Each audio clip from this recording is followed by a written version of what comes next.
Assalamualaikum warahmatullahi wabarakatuh. Selamat pagi anak-anak. Bagaimana kabarnya pagi hari ini? Bapak harap semua dalam keadaan sehat dan selalu dalam lindungan Allah Subhanahu wa taala. Sebelum mulai pelajaran, mari kita berdoa terlebih dahulu. Bismillahirrahmanirrahim. Raditu billahi rabba wa bil islami dina wa bi Muhammadin nabiyya wa rasulah. Rabbi zidni ilma warzuqni fahma birahmatika ya arhamar rahimin. Pagi hari ini kita akan mempelajari materi bab ke-10 poin A, yaitu kisah keteladanan Nabi Yunus alaihissalam. Nabi Yunus alaihissalam memiliki nama lengkap yaitu Yunus bin Matta.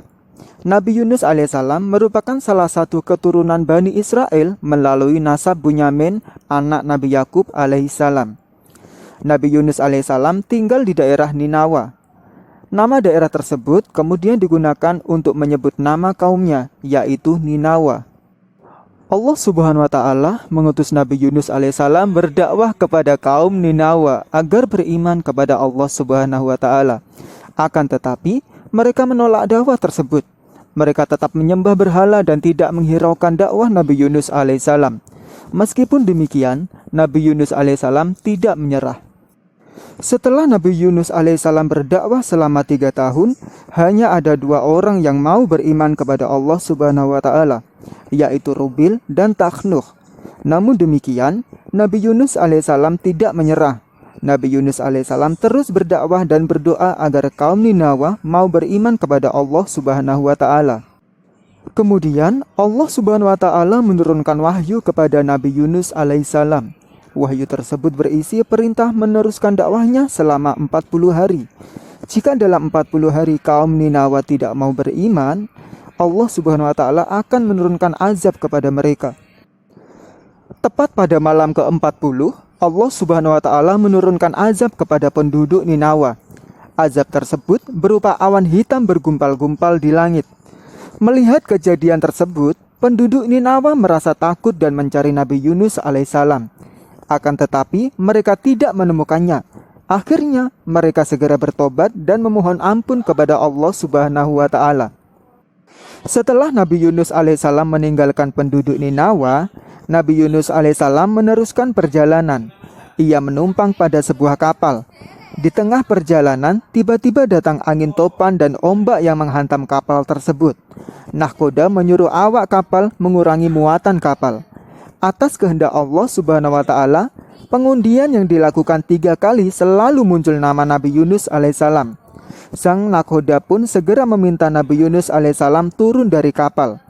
Nabi Yunus alaihissalam mencemburkan diri ke laut. Nabi Yunus alaihissalam berenang di tengah laut dan berombang-ambing tanpa arah. Tiba-tiba ada ikan yang sangat besar dan langsung menelan Nabi Yunus alaihissalam. Allah Subhanahu wa taala mengilhamkan kepada ikan tersebut untuk tidak merusak tulang dan tubuh Nabi Yunus alaihissalam. Ikan tersebut membawa Nabi Yunus alaihissalam ke dasar lautan. Nabi Yunus alaihissalam berdoa dengan nada penyesalan di dalam perut ikan. Doa Nabi Yunus alaihissalam terdapat pada surah Al-Anbiya ayat 87 yang artinya, "Tidak ada Tuhan selain Engkau, Maha Suci Engkau. Sungguh aku termasuk orang-orang yang zalim."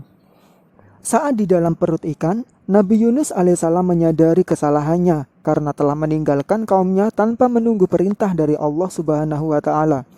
Nabi Yunus alaihissalam bertobat dan meminta maaf kepada Allah Subhanahu wa taala. Nabi Yunus alaihissalam bertasbih memuji Allah Subhanahu wa taala serta memohon ampun kepada Allah Subhanahu wa taala. Allah Subhanahu wa taala menerima taubatnya.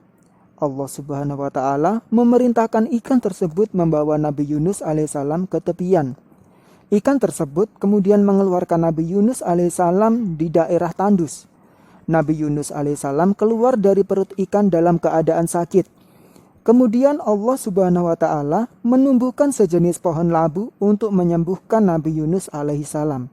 Setelah sembuh dan sehat, Nabi Yunus alaihissalam segera kembali kepada kaumnya. Penduduk Ninawa menyambut kedatangan Nabi Yunus alaihissalam dengan penuh kegembiraan. Nabi Yunus alaihissalam sangat senang mendapati kaumnya telah beriman kepada Allah Subhanahu wa Ta'ala. Akhirnya, Nabi Yunus alaihissalam dan penduduk Ninawa hidup dengan tentram. Setelah menyimak materi kisah Nabi Yunus alaihissalam, ada beberapa perilaku Nabi Yunus alaihissalam yang harus diteladani. Yang pertama, bertanggung jawab. Nabi Yunus alaihissalam bertanggung jawab menjalankan perintah Allah Subhanahu wa Ta'ala. Sebagai siswa, jika mendapat tugas dari guru, harus dikerjakan dengan sungguh-sungguh dan ikhlas. Apabila melakukan kesalahan, berani mengakuinya dan minta maaf.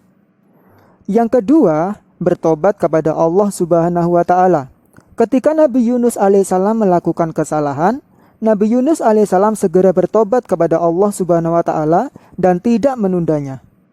Demikian pembahasan materi kisah keteladanan Nabi Yunus alaihissalam. Selanjutnya, kerjakan uji kompetensi 1, poin A dan B di buku tulis jawaban saja. Jangan lupa jaga kesehatan dan kebersihan, serta selalu mematuhi protokol kesehatan. Pak Ardi akhiri, wassalamualaikum warahmatullahi wabarakatuh.